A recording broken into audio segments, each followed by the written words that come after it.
Hello everyone, welcome back to my channel doctor Jyoti physics lecture. ये HPSC का polytechnic का जो एग्ज़ाम हुआ था उसी का सॉल्यूशन मैं कंटिन्यू कर रही हूँ। एक लेक्चर मैं ऑलरेडी अपलोड कर चुकी, एक क्वेश्चन जो है उसके ऑप्शंस गलत थे वो भी मैं अपलोड कर चुकी। नेक्स्ट पार्ट है ये। क्वेश्चन क्या है, if the wavelength of the first line of the Balmer series की फर्स्ट लाइन की वेवलेंथ क्या है लैम्डा। आपको क्या बतानी है, wavelength of the first line of Lyman series 27/5 lambda, 5/27 lambda, 32/27 lambda और 27/32 लैम्डा। इन जनरल फॉर्मूला क्या होता है आपके पास बाल्मर सीरीज़ के लिए, न्यू बार जो कि वेव नंबर होता है, न्यू बाई सी 1/लैम्डा होता है ये, are H into 1/2² minus 1/n²। यानी आपकी ट्रांजिशन कहाँ होंगी, n=2 स्टेट में, कहाँ से 3, 4, 5 से एंड सो। तो ये क्या है बाल्मर सीरीज़। अब आपको first line of Balmer series की वेवलेंथ गिवन है लैम्डा, यहाँ पे लैम्डा हो गई, that is equal to R H. First line कहाँ से कहाँ आएगी, 3 to 2, तो 1/2² minus 1/3², that implies R H into 1/4 minus 1/9। 36 LCM लीजिए, क्या मिला 9 - 4, 36 बाई आर एच क्या आ गई यहाँ से 36/5 लैम्डा। अब आपको लाइमन सीरीज़ की फर्स्ट लाइन की वेवलेंथ कैलकुलेट करनी है। Let us say it is lambda dash R H into 1/1² minus 1/n²। N कहाँ से कहाँ आएगा, 2, 3, 4, 5 एंड सो ऑन, लेकिन फर्स्ट लाइन है तो n 2 to 1 मिलेगा। यहाँ पे 2 सब्सटीट्यूट कीजिए, 1 माइनस 1/4, दैट इम्प्लाइज 1/लैम्डा dash equal to 3/4 R H. 3/4 R H की वैल्यू आ गई थी 36/5 lambda, this one. Okay, so यहाँ से आप जो है 4, 9, 27/5 लैम्डा, और you can say lambda dash is equal to 5 lambda by 27। Okay, B option is right answer. Next question देखते हैं। नेक्स्ट क्वेश्चन है, which of the following would not cause the broadening in spectral lines. Doppler effect, Doppler broadening आपने सुना भी हुआ है। Heisenberg uncertainty principle, जो energy time में रिलेशन आता है वहाँ से आप ब्रॉडनिंग देखते हो, डेल्टा इंटू डेल्टा टी। इसके बाद नेक्स्ट है एब्जॉर्प्शन ऑफ ईएम रेडिएशंस और कोलिजन से आपके पास ब्रॉडनिंग होती है। तो ऑप्शन क्या पूछा गया था, नॉट कॉज द ब्रॉडनिंग, यानी absorption of EM radiation, C is right answer. Next question है आपके पास, वेव फंक्शन गिवन है psi is equal to 3 cos theta exponential of minus iota phi. आपको कम्यूटेशन रिलेशन निकालनी है, curly by curly phi comma curly by curly theta is iota into 6 sin theta exponential of minus iota phi, minus iota 6 sin theta exponential of minus iota phi, iota into 3 sin theta exponential of minus iota phi, 0। Okay, just formula लगाइए। A B commutation relation क्या होती है, A B होती है A B minus B, दो operators हैं A B, इनकी commutation relation क्या है, यहाँ पे ए करली बाई करली फाई है, बी क्या है करली बाई करली थीटा।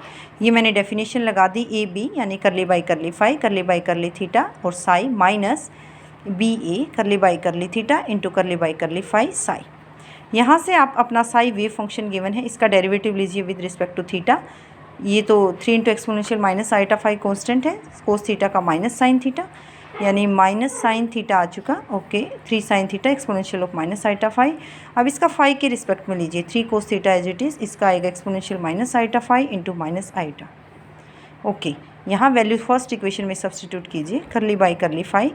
अब लिखिए curly psi by curly theta, that is minus 3 sin theta exponential minus iota phi minus curly by curly theta of curly psi by curly phi, क्या है ये रहा, minus 3 iota cos theta exponential minus iota phi. यहाँ से solve करने की कोशिश कीजिए, इसका डेरिवेटिव लीजिए with respect to phi, minus 3 sin theta constant, exponential minus iota phi का exponential minus iota phi into minus iota, minus minus plus हो गया, लेकिन यहाँ से कोस थीटा था उसका डेरिवेटिव लिया तो फिर से माइनस साइन आ गया, minus 3i sin theta exponential minus iota phi. ये आपके पास माइनस माइनस प्लस हो रहा है, ये माइनस है, दोनों कैंसिल आउट हो गए, क्या देंगे 0। Okay, 0 is right answer. Next question देखते हैं, विच of the following is correct set of eigen values of Hermitian. Hermitian matrix की सबसे पहले क्या होती है, आइगन वैल्यूज़ क्या होती हैं, रियल होती हैं। 2 आयोटा माइनस आयोटा 2, यहाँ पे ऑप्शंस थे 2, 2, 1 माइनस आयोटा, यानी ये ऑप्शन कैंसिल आउट हो गया क्योंकि इसमें इमेजनरी नंबर है। We are only left with 3 options, 2, 2, 1, 3, 1, 0। Okay, eigen values निकालनी है। A minus lambda A substitute कीजिए 0, 2 minus lambda iota minus iota 2 minus lambda, इसको दैट इक्वेट कीजिए, यही है ना, ये मैट्रिक्स था, तो a minus lambda I is equal to 0 characteristic equation. 2 minus lambda whole square, minus minus plus हो गया आयोटा स्केयर से, और minus minus iota square is equal to 0। 2 minus lambda whole square minus minus iota square यानी +1, -1 is equal to 0। Lambda square minus 4 lambda plus 4 minus 1 is equal to 0। Lambda square minus 4 lambda plus 3 equal to 0। यहाँ से lambda 1 and 3 मिल रहे हैं आपको, तो यहाँ से option right ये है। बाकी आप जो है बेसिक डेफिनेशन भी लगा सकते हो। 1 3 यानी ट्रेस ऑफ मैट्रिक्स क्या होता है, सम ऑफ आइगन वैल्यूज़, यहीं से यही आ रहा है ट्रेस। 2 + 2 4, प्रोडक्ट क्या आ रही है इनकी 1 × 3 यानी 3 आ रही है आइगन वैल्यूज़ की प्रोडक्ट, जो क्या होती है डिटर्मिनेंट। इसका डिटर्मिनेंट क्या आ रहा है 4 - 1 that is equal to 3। It means 1 3 are right options. Next question देखते हैं। नेक्स्ट क्वेश्चन है, एनसेम्बल है N3 लेवल सिस्टम का जिनकी एनर्जीज़ क्या है, 0 हैं, माइनस एप्सिलॉन नोट है, एप्सिलॉन नोट है, टेम्परेचर T पे थर्मल इक्विलिब्रियम में है, एप्सिलॉन नोट की वैल्यू गिवन है 2। आपको प्रोबेबिलिटी निकालनी है सिस्टम को E equal to 0th level में मिलने की। सबसे पहले पार्टीशन फंक्शन लिखिए, क्या होती है summation of exponential minus beta E. E की क्या क्या वैल्यूज़ है, 0 है, माइनस एप्सिलॉन नोट है, प्लस एप्सिलॉन नोट है। यहाँ सब्सटीट्यूट कीजिए, epsilon of minus beta E की value 0 plus exponential of minus beta, ये सॉरी मैं एक्सपोनेंशियल है ये, एप्सिलॉन नहीं है, माइनस बीटा ई की जगह रखिए माइनस ई नोट। नेक्स्ट है plus exponential of minus beta E note, minus minus करके क्या बना दिया, प्लस बना दिया था यहाँ पे। ये क्या हो जाता है 2 कोस हाइपरबोलिक का होता है, exponential x plus exponential minus x is equal to 2 cos of hyperbolic x। क्या बना 1 + 2 cos hyperbolic beta epsilon naught. You have to find out probability of finding particle in level E is equal to 0 के लिए probability निकालनी है, यानी exponential of minus beta 0 divided by this partition function 1 + 2 cos hyperbolic beta epsilon naught. इसकी value क्या है 1/1 + 2 cos hyperbolic beta epsilon note. यहाँ से आपके पास एप्सिलॉन नोट की वैल्यू क्या गिवन थी 2 बीटा आ गया, तो 1 + 2 कोस हाइपरबोलिक की फॉर्म में आपके पास क्या आ रहा है, this one is right answer. Next question क्या है, ब्लैक बॉडी रेडिएशन का क्वेश्चन है। ब्लैक बॉडी रेडिएशन का टेम्परेचर 527 डिग्री सेल्सियस है। अगर एनर्जी आपकी ट्वाइस रेडिएट हो रही है तो टेम्परेचर पर क्या इफेक्ट पड़ेगा, 1600 kelvin, 200 kelvin, 951 kelvin, 12,800 kelvin. T1 जो कि 527 डिग्री सेल्सियस है, सबसे पहले इसको केल्विन में कन्वर्ट कीजिए, it comes out to be 800 Kelvin. Energy radiated क्या होती है, proportional to 4th power of temperature. तो E1 क्या है सिग्मा इंटू T1 4, E2 क्या है सिग्मा इंटू T2 4। यहाँ से E2 क्या गिवन है ट्वाइस ऑफ E1, तो twice of E1 is equal to sigma into T2 4, that is our 4th equation. दोनों की रेशियो निकालिए, 2E1 है is equal to sigma T2 4 है, E1 is equal to sigma T1 4 है। Divide कीजिए 4th को first से, क्या मिला twice is equal to T2/T1 4। यहाँ से T2 निकालना है T1 की टर्म्स में, T1 इंटू 2⁴ 800 आ चुका है, T1 आपका इंटू 2⁴ दोनों को मल्टीप्लाई करेंगे, it comes out to be 951 Kelvin. Okay, option में होगा ये, yes B option is right answer. Next question देखते हैं।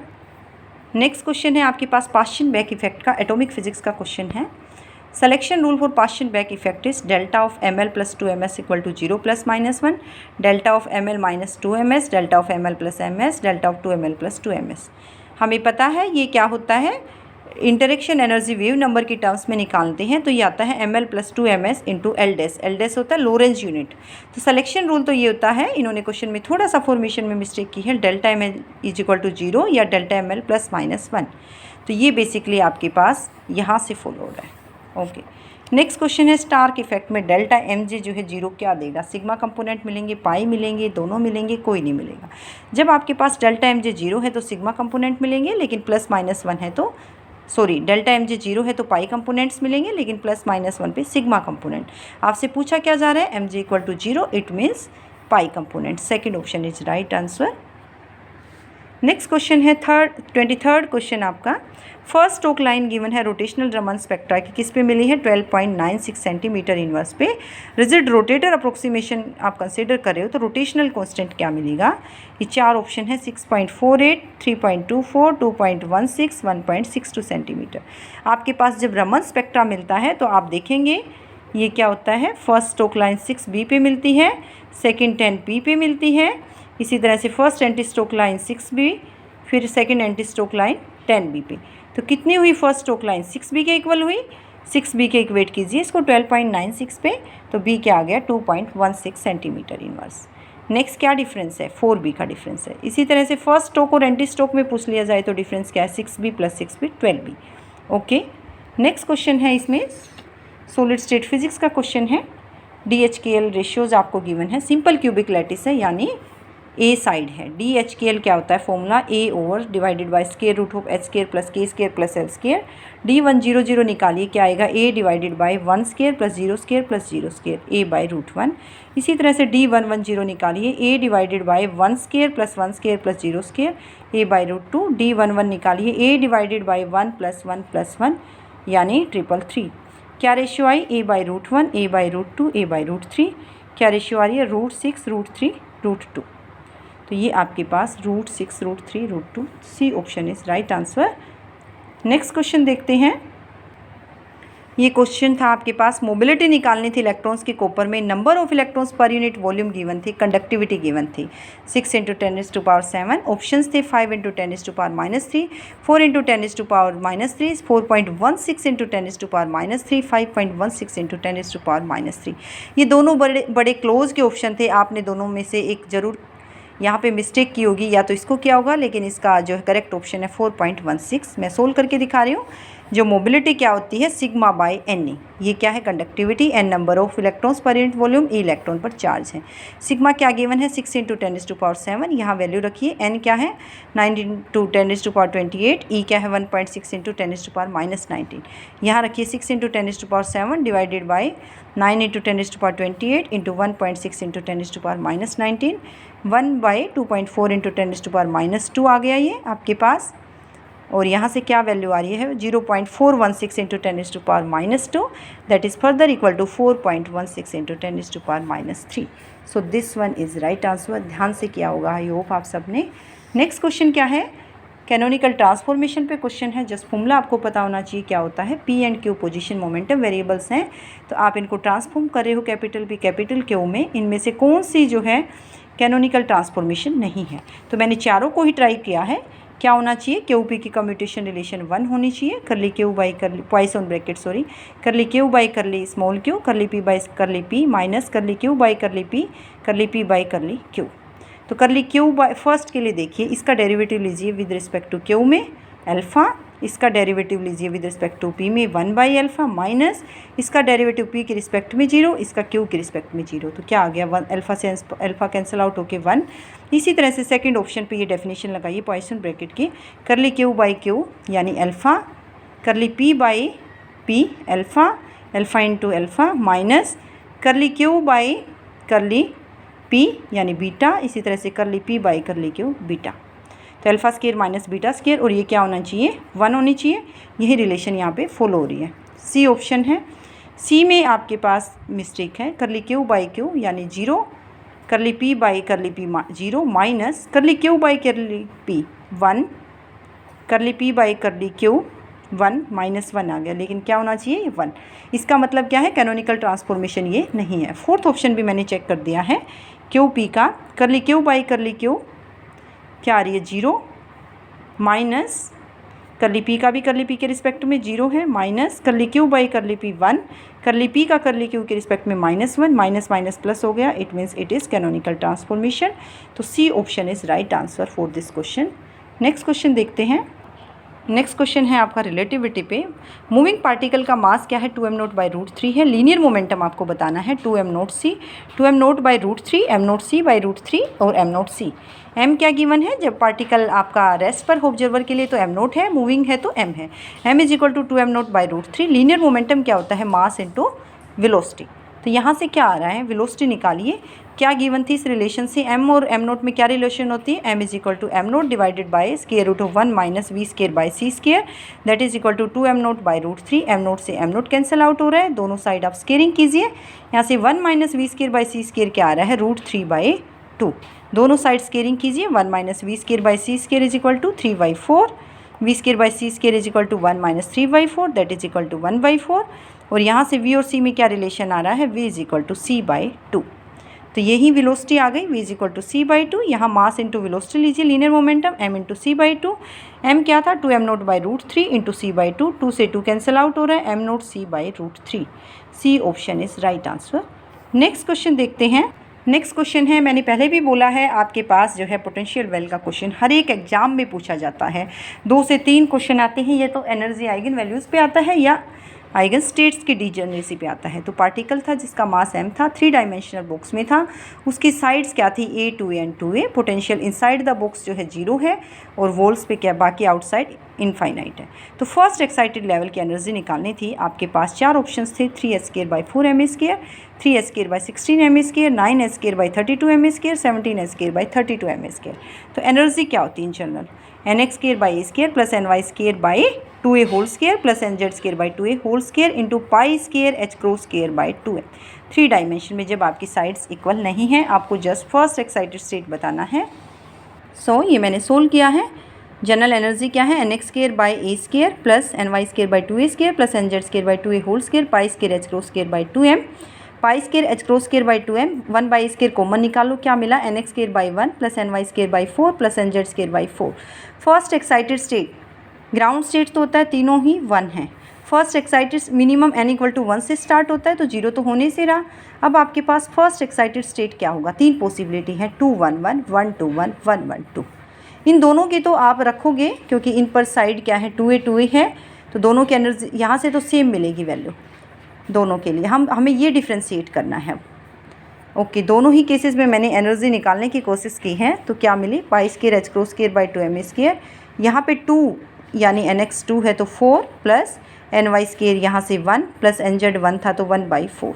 क्या मिला, ये सोल्व होके 4 एलसीएम लिया, 16 प्लस 1 प्लस 1 18/4 9/2 π² h²/2m²। इसी तरह से यहाँ भी निकालिए आप 1 to 1 के केस में, π² h²/2m² 1 प्लस ny क्या है 2² यानी 4/4 प्लस 1/4 4 एलसीएम 4 प्लस 4 प्लस 1 यानी 9/4। अब आप यहाँ से देख सकते हो ये 9/2 आ रहा है और ये आपकी 9/4 आ रही है। 9/2 इज़ ग्रेटर देन 9/4 और एनर्जी क्या होगी फर्स्ट एक्साइटेड की, जो इनमें से कम होगी, यानी 9/4 के कोरस्पॉन्डिंग। इसको सोल्व कर लें फर्दर, 9/4 π²/2m² और h² क्या हो गया h²/4 π²। π² से π² कैंसिल आउट, यहाँ से क्या आ गया 9h²/4 इंटू 2 इंटू 4 32m²। सो इस क्वेश्चन में आपके पास जो है C option is right answer. Next question देखते हैं। ये क्वेश्चन सिंपल था, काफ़ी बच्चों ने ये अटैम्प्ट नहीं किया आई थिंक। ये फर्मियोन है जिसका मास है m, ये 2 डायमेंशन में आपका स्ट्रिक्टली कन्फाइंड है, स्केयर बैक्स जिसकी साइड क्या है L है। फिर से मैं कह रही थी जो पोटेंशियल वेल का क्वेश्चन आता है फिर से आया हुआ है, इसकी साइड 0, पोटेंशियल क्या है बॉक्स के अंदर तो 0 है बाकी इनफाइनाइट है। और मेजरमेंट ऑफ एनर्जी क्या मिली है 65 π² h²/2ml²। इस वेल में जो है फर्मियोन्स रखे हैं, तो आपको डीजनरेसी बतानी है इस एनर्जी स्टेट की। 2 है 4 है 8 है और 16 है। 2 डायमेंशन में क्या है nx² plus ny² into π² h²/2ml²। nx² plus ny² की वैल्यू क्या है 65 गिवन है। तो कौन कौन सी पॉसिबिलिटीज़ हैं जो मैंने चेक की हैं, 8² nx यानी आपका 8 रहा हो, ny 1 रहा हो, या nx 1 रहा हो, ny 8 रहा हो, या आपके पास nx जो है 7 रहा हो, या ny 4 रहा हो, nx जो है 4 रहा हो, 16 आ गया और प्लस 49 यानी 7 आ गया। तो 4 ऐसे स्टेट हैं जिनकी एनर्जी क्या है सेम है, तो 4 must be answer of this question. Okay, thank you. इसी तरह से मैं सॉल्यूशन डालती रहूँगी। Okay, thank you.